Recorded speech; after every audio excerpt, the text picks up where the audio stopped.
ما لا ينفعك ولا يضرك فإن فعلت فإنك إذا من الظالمين. اور اگر تم ایسا کرو گے تو ظالموں میں لکھے جاؤ گے، ظالموں میں ظالم قرار دیے جاؤ گے. جب ہمارے یہاں یہ لکھا ہے تو یہی چیز تو آپ کے یہاں پر بھی لکھی ہوئی ہے. یچتیو یو پمم نستسما دیوی شوری ریشا، جو کچھ بھی مانگ رہا ہے اس سے مانگو.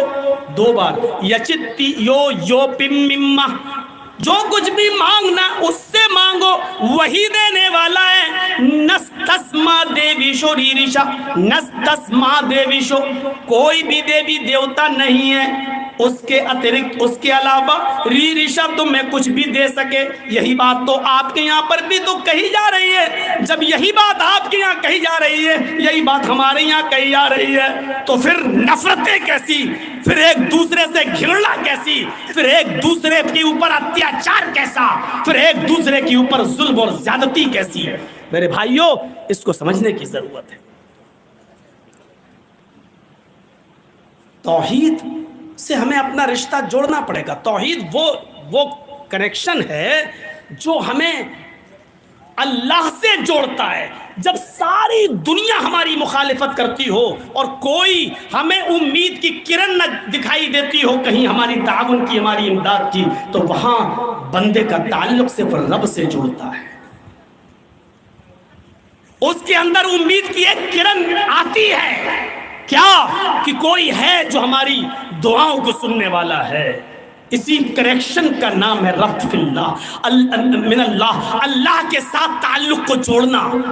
یہ توحید ہمیں درس دیتی ہے. اور یہ آپ جانتے ہیں نا، بہت اچھی طریقے سے سن لو، انسان کے ہاتھ میں نہیں ہے کسی کو موت دینا اور کسی کو جلانا. یہ تصور نکال دیجئے آپ. کیا ہوگا مولانا صاحب، بڑے ظلم و زیادتی ہو رہی ہے، یہ ہمیں کچا نہیں. یہ کسی کے ہاتھ میں نہیں ہے کہ کسی کو موت دے دے اور کسی کو زندگی دے دے. اللہ کے سارے کام حکمت سے بھرے پڑے ہیں. ایک دہریا ایک آم کے درخت کے نیچے لیٹا ہوا سو رہا تھا، اللہ کو نہیں مانتا تھا، اور آم کا پیڑ دیکھتے ہوئے اس کی نظر زمین کے اوپر پڑ گئی تو کیا دیکھتا ہے کہ کھیت میں تربوز لگے ہوئے ہیں. تو اس نے کہا کہ دیکھو اللہ بھی کتنا بڑا بے وقوف اور پاگل ہے، جو بڑا پھل ہے اس کو پیڑ پہ لٹکانا چاہیے تاکہ کوئی چوری نہ کر لے جائے. تو بڑا پھل تو یہاں لگا دیا زمین پر تربوز، اور جو چھوٹا پھل ہے آم وہ پیڑ پہ لٹکا دیا. جبکہ حفاظت بڑے پھل کی کرنا چاہیے تھی اور کر رہا ہے چھوٹے پھل کی. تربوز تو کوئی بھی اٹھا کے لے جا سکتا ہے، تو تربوز کو پیڑ پہ ہونا چاہیے تھا اور آم کو زمین پر. اب دہریا تھا، ابھی تھوڑی دیر لیٹا تھا کہ آنکھ کھلی، ہوا چلی، اچانک ایک آم ٹوٹ کر اس کی ناک پہ گرا. اب اس کی کھوپڑی ٹھکانے آ گئی. نہیں، اللہ نے بالکل ٹھیک ہی کیا ہے. اگر اس پیڑ پر تربوز لگا ہوتا اور اگر یہ ٹوٹ کر گرتا تو نہ میری ناک بچتی نہ دانت بچتا، دونوں ٹوٹتا. تو کھوپڑی بالکل ٹھکانے آ گئی اس کی. وہ سمجھ گیا کہ اللہ کا ہر کام حکمت سے بھرا پڑا ہے. انشاءاللہ ان لوگوں کی کھوپڑی میں بہت جلدی یہ بات آئے گی کہ ہم کس کو ٹارگٹ بنا رہے ہیں کس کو نہیں. کیونکہ اتہاس اور تاریخ گواہ ہے حکومت اور سلطنتیں کفر کی بنیادوں پر تو چلی ہیں لیکن ظلم اور زیادتی کی بنیادوں پر زیادہ دن نہیں ٹک سکی ہیں. نہ نمرود کی ٹک سکی، نہ فرعون کی ٹک سکی، نہ ہٹلر کی ٹک سکی. یہ تاریخ گواہ ہے اس بات پر، اتہاس گواہ ہے اس بات پر. اور اس بات کو یہ بھی مانتے ہیں ظالم لوگوں کی ظلم و ستم کی داستانیں زیادہ دنوں تک نہیں ٹکتی ہیں. حکومتیں اور سلطنتیں کفر کی بنیاد پر تو چل سکتی ہیں لیکن ظلم کی بنیادوں پر کبھی نہیں چلتی. ہمارا کیا ہے؟ مسجدوں کو روک دو گے تو اسلام ہمیں گھروں پر بھی نماز پڑھنے کی اجازت دیتا ہے. ہمارے مائک کو بند کر دو گے کوئی فرق نہیں پڑتا ہمارے اوپر.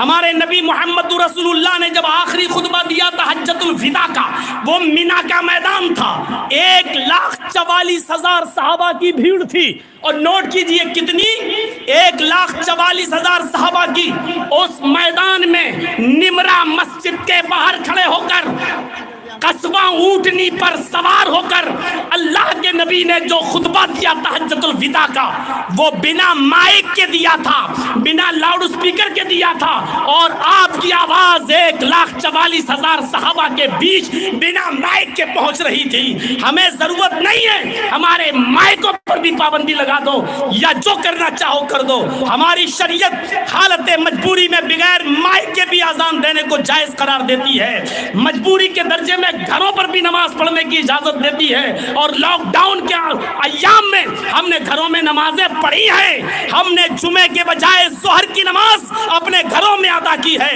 ہم نے 2 عیدیں میرے بھائیوں لاک ڈاؤن میں اپنے گھروں پہ گزاری ہیں، 2 مہینے رمضان کی 2 مہینے کی تراویحیں 2 سال کی میرے بھائیوں گھروں پر پڑھی گئی ہیں، ہمارے اوپر کوئی فرق نہیں پڑتا ہے۔ میرے پیارے ساتھیوں، اگر مائک ہماری مسجدوں سے اتریں گے تو آپ کے مندروں سے بھی تو اتریں گے، کیونکہ کورٹ کے نیم تو یہ ہے کہ 10 بجے رات کے بعد سے لے کر صبح 6 بجے تک مائک پر پابندی ہے۔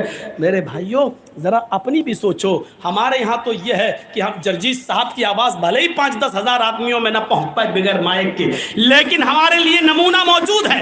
1,44,000 صحابہ کو جو خطبہ دیا تھا اللہ کے رسول نے وہ بنا مائک کے دیا تھا، قصبہ اونٹنی پر کھڑے سوار ہو کر آپ نے وہ خطبہ دیا تھا 1,44,000 صحابہ کو۔ ہمیں کیا ڈراتے ہو؟ مصلحت کا تقاضا ہے، سمجھوتا کر لیتے ہیں، اور سمجھوتا کرنا تو ہمیں ہمارے نبی نے سکھلایا ہے۔ نہیں چلنا چاہتا ہوں اس طرف، صلح حدیبیہ پوری کی پوری بھری پڑی ہے وہ داستان، ایسی صلح، ایسا سمجھوتا عقل بھی نہیں کہتی کہ اتنا دب کر سمجھوتا کرنا چاہیے۔ آئے محمد صلی اللہ علیہ وسلم، اس مرتبہ آپ جائیے اور آپ کے صحابہ جائیں، ہم آپ کو عمرہ نہیں کرنے دیں گے، آئندہ سال آپ آئیے گا، ٹھیک ہے چلے جاتے ہیں، آئندہ سال آپ آئیں گے، 3 دن سے زیادہ آپ کو مکے میں رہنے کی اجازت نہیں دی جائے گی۔ یا اللہ، مکے میں ہمارے باپ دادا کے گھر آج بھی موجود ہیں، اور ہم ہی کو ہمارے گھروں سے روکا جا رہا ہے، ہمارے باپ دادا کی زمینیں آج بھی مکے میں پڑی ہوئی ہیں، اور ہم ہی سے کہا جا رہا ہے کہ مکے میں 3 دن سے زیادہ نہیں رکنے دیا جائے گا۔ ہم ہی نے اس ملک کو آزاد کرایا ہے، اور ہم ہی سے کہا جا رہا ہے کہ تمہیں اپنے دستاویز دکھانا پڑیں گے کہ تم اس ملک کے ناگرک ہو یا نہیں ناگرک۔ اس سے بڑا ظلم ہمارے اوپر اور کیا ہو سکتا ہے؟ لیکن اس کے باوجود اللہ کے نبی نے کہا ٹھیک ہے ہم 3 دن سے زیادہ مکے میں نہیں رکیں گے، اس سال نہیں جائیں، ٹھیک ہے جا رہے واپس، آئندہ سال ہم اور ہمارے صحابہ آئیں گے، ٹھیک ہے آئیے، لیکن 3 دن سے زیادہ مکے میں نہیں، کہا ٹھیک ہے۔ ہمارے آدمی، ایک اور شرط، ہمارے آدمی تلوار لے کر گھومیں گے ننگی کھلی ہوئی، اور آپ کے صحابہ تلوار لا تو سکتے ہیں لیکن تلوار میان میں ہوگی، کھلی ہوئی تلوار لے کر نہیں۔ ہمارے آدمی تلوار لے کر گھومیں گے لیکن آپ کے آدمی تلوار لے کر نہیں۔ آپ نے کہا ہم لڑنے کے ارادے سے آئیں گے ہی نہیں، اس لیے ہمیں تمہاری یہ شرط بھی منظور ہے۔ اور چوتھی شرط، ہمارا کوئی آدمی بھاگ کر اگر مدینے جائے گا تو آپ کو واپس کرنا ہوگا، اور آپ کا کوئی آدمی اگر بھاگ کر مکے میں آ گیا ہمارے پاس تو ہم اسے واپس نہیں کریں گے۔ اللہ کے نبی نے کہا مجھے تمہاری یہ شرط بھی منظور ہے۔ سگنیچر ہونے لگے، کافروں کی طرف سے نمائندگی کر رہا تھا سہیل، قریش کا سردار بن کر آیا۔ اللہ کے نبی نے لکھ دیا کہ محمد رسول اللہ کو یہ ساری شرطیں منظور ہیں، لکھوا دیا۔ سہیل نے جب یہ پڑھا تو اس نے کہا اے محمد ابن عبداللہ، میں آپ کو رسول اللہ نہیں مانتا ہوں، آپ کو میں عبداللہ کا بیٹا مانتا ہوں، اور اس میں یہ لکھا ہوا ہے کہ محمد الرسول اللہ کو شرطیں منظور ہیں، یہ رسول اللہ کاٹو، جب تک رسول اللہ نہیں کاٹو گے میں نہیں مانوں گا۔ تو اللہ کے نبی نے حضرت علی سے کہا اے علی لفظ رسول اللہ کاٹ دو اور آگے لکھ دو محمد ابن عبداللہ کو یہ شرطیں منظور ہیں۔ حضرت علی نے کہا اللہ کے رسول کیا آپ رسول اللہ نہیں ہیں؟ فرمایا ہوں، پھر میں کیوں کاٹوں؟ کہا کہ میں اللہ کا رسول بھی ہوں اور عبداللہ کا بیٹا بھی ہوں. یہ لوگ مجھے اللہ کا رسول نہیں مانتے، کوئی بات نہیں، عبداللہ کا بیٹا تو مانتے ہیں، لکھ دو محمد ابن عبداللہ کو، یہ شرطیں منظور ہیں. حضرت علی نے کہا اللہ نے آپ کو حق کے ساتھ رسول بنا کر بھیجا ہے، میرے ہاتھ میں اتنی طاقت نہیں ہے کہ میں اپنے ہاتھ سے لفظ رسول اللہ کاٹ سکوں. اللہ کے نبی نے کہا کیسا منظر ہوگا صحابہ کے سامنے. اللہ کے نبی نے کہا علی پھر مجھے بتاؤ کہ کہاں لکھا، پڑھو بخاری، کہاں لکھا ہے مجھے بتاؤ. جب حضرت علی نے بتایا یہ، اور اللہ کے رسول جب اپنے ہاتھ سے رسول اللہ کاٹ رہے تھے تو حضرت عمر فاروق کے آنکھوں میں آنسو تھے، اور حضرت عمر فاروق نے کہا اے اللہ کے رسول مجھے ایک دو سوالوں کا جواب دے دیجیے. آپ نے کہا کیا ہے اے عمر، کیا بات ہے؟ فرمایا الَسْنَا عَلَى الْحَقِّ، اے اللہ کے نبی کیا ہم حق پر نہیں ہیں؟ کہا ہاں تم حق پر ہو. اے اللہ کے نبی کیا یہ غلط نہیں ہے؟ کہا ہاں یہ غلط ہیں. کہا اللہ کے نبی اگر آج آپ جہاد کا حکم دے دیں اور ہم ان سے لڑنے لگیں، اگر ہم ان کو مار دیں، لڑتے لڑتے ان کو قتل کر دیں، تو کیا یہ جہنم میں نہیں جائیں گے؟ قتلاہم فی النار، کیا ان کے مقتول جہنم میں نہیں جائیں گے؟ فرمایا ہاں جائیں گے. کہ اللہ کے رسول اگر لڑتے لڑتے یہ ہمیں مار دیں، یہ ہمیں قتل کر دیں، قتلانا فی الجنہ، تو کیا ہمارے مقتولین جنت میں نہیں جائیں گے؟ اللہ کے نبی نے کہا ہاں جائیں گے. تو کہا اللہ کے نبی پھر اتنا دب کر فیصلہ، پھر اتنا دب کر فیصلہ، آپ اجازت دیجئے کہ ہم لڑیں، ماریں گے یا مر جائیں گے، لیکن اتنا دب کر سمجھوتا نہیں کریں گے. اللہ کے رسول نے حضرت عمر فاروق کی بات کو ریجیکٹ کرتے ہوئے کیا کہا؟ نہیں عمر، اس وقت جو میں سمجھ رہا ہوں وہ تم نہیں سمجھ رہے ہو. اس وقت حکمت کا تقاضا یہ ہے کہ ان کی بات ساری کی ساری مان لی جائے، چاہے ناجائز ہی کیوں نہ ہو. اور آپ نے مانی، اور ساری ناجائز باتوں کو ماننے کا نتیجہ یہ نکلا کہ چند سالوں کے بعد پھر فاتحانہ داخلہ ہوتا ہے مکے کے اندر، شاندار طریقے سے مکے کے اندر داخل ہوتے ہیں. اور سب سے پہلے مکہ فتح کرنے کے بعد جب آپ مکے میں داخل ہوتے ہیں تو جانتے ہو سب سے پہلا کام کیا کیا تھا اللہ کے نبی نے؟ خانہ کعبہ میں گئے، حضرت علی کے کاندھے پر سوار ہو گئے، اور اللہ کے رسول نے جب اٹھے حضرت علی کو کھڑا کر دیا اور اپنی چھڑی دے دی. حضرت علی نے ایک ایک بت کو گرایا، خانہ کعبہ سے بتوں کو صاف کیا، ایک ایک بت کو گراتے جاتے اور کہتے جاتے جاء الحق وزهق الباطل ان الباطل کان زہوقا، حق آ گیا اور باطل مٹ گیا، اور باطل کو تو مٹنا تھا. میرے بھائیوں، دور اندیشی کا نتیجہ یہ ہوتا ہے، حکمت عملی کا نتیجہ یہ ہوتا ہے، جوش میں آنے کی ضرورت نہیں ہے. یہ ساری چیزیں ہمیں شریعت نے بتائی ہیں، ساری چیزیں ہمیں قرآن و حدیث کے اندر ملتی ہیں. ایسے حالات ہو جائیں تو ہمیں کیا کرنا چاہیے؟ تھوڑا سا پانی اگر ہو تو منگائیے، تھوڑا گلا میرا نہیں ہے. تو ساری چیزیں شریعت کے اندر موجود ہیں. تو بات تھوڑی سی کٹ گئی، ہمیں توحید سے اپنا رشتہ مضبوط کرنا چاہیے. دہریہ کی عقل میں نہیں آ رہی تھی بات. اتنا بڑا تربوز زمین پر، اتنا چھوٹا سا آم پیڑ پر، جب اس کی ناک پہ گرا تو اس کی عقل میں آ گیا. تو اللہ نے جو کچھ بھی کرتا ہے اس کے کام میں حکمت ہوتی ہے. یہ الگ بات ہے کہ ہم اس کی حکمت کو سمجھ پائیں یا نہ سمجھ پائیں. اپنی عقل کو اس حد تک دوڑائیے جس حد تک دوڑ سکتی ہے.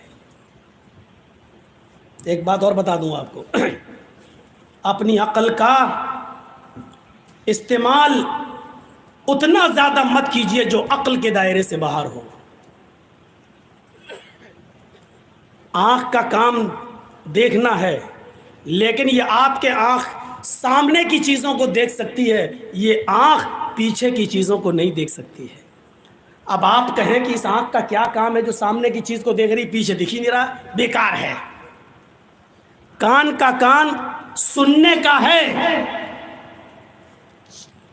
آپ یہاں بیٹھ کر میری آواز سن سکتے ہیں، لیکن 2 کلومیٹر دور جب آپ چلے جائیں اور مائک بھی نہ ہو تب آپ کا کان میری آواز نہیں سن سکتا بغیر کسی آلے کے. اب یہ مت کہنا موبائل میں تو لندن بھی سن لیتے ہیں لوگ بغیر کسی آلے کے. اب آپ یہ کہیں کہ مجھے تو یار 5 کلومیٹر دور کی آواز ہی نہیں سنائی دے رہی ہے، کوئی آدمی چلا رہا ہے مجھے سنائی نہیں دے رہا، یہ کان بیکار ہے. کان سے اتنا ہی کام لو جتنا کان کے بس میں ہے. آنکھ سے اتنا ہی کام لو جتنا آنکھ کا دائرہ ہے. عقل سے اتنا ہی کام لو جتنا عقل کا دائرہ ہے. ہم عقل سے کچھ زیادہ ہی کام لینے لگے ہیں. ایسا کیوں ہو گیا ہے؟ یہ آپ کا کام نہیں ہے. اسلام نے ایک مرد کو 4 عورت رکھنے کی اجازت دے دی، لیکن ایک عورت کو 4 مرد رکھنے کی اجازت نہیں دی. اب آپ سوچو ایسا کیوں؟ یہ آپ کی عقل کا دائرہ نہیں ہے. آپ اس عقل سے اس حد تک مت سوچئے. سوچیں گے تو سمجھ لو کہ آپ اپنی آنکھ سے پیچھے کو چیزوں کو دیکھنے کا کام کر رہے ہیں جو نہیں دیکھ سکتے ہیں آپ. اللہ کے نبی نے فرمایا جب بچہ ماں کے پیٹ سے پیدا ہو، لڑکا ہے اور لڑکی 2 ہی ہوتا ہے، لڑکا یا لڑکی، اگر بچہ پیشاب کر دے تو بچے کے لڑکے کے پیشاب کی جگہ پر پانی کا چھینٹا مارا جائے گا، لیکن لڑکی اگر آپ کے بیڈ پر یا بستر پر یا کپڑے پر پیشاب کر دے تو لڑکی کے پیشاب کو دھویا جائے گا. لڑکے کے پیشاب پر چھینٹے مارے جائیں اور لڑکی کا پیشاب دھویا جائے. ایسا کیوں ہے؟ اب آپ اس کے پیچھے پڑ جائیں گے تو آپ اپنی عقل سے اتنا کام لینا چاہتے ہیں جو آپ کی عقل کے دائرے میں نہیں ہے.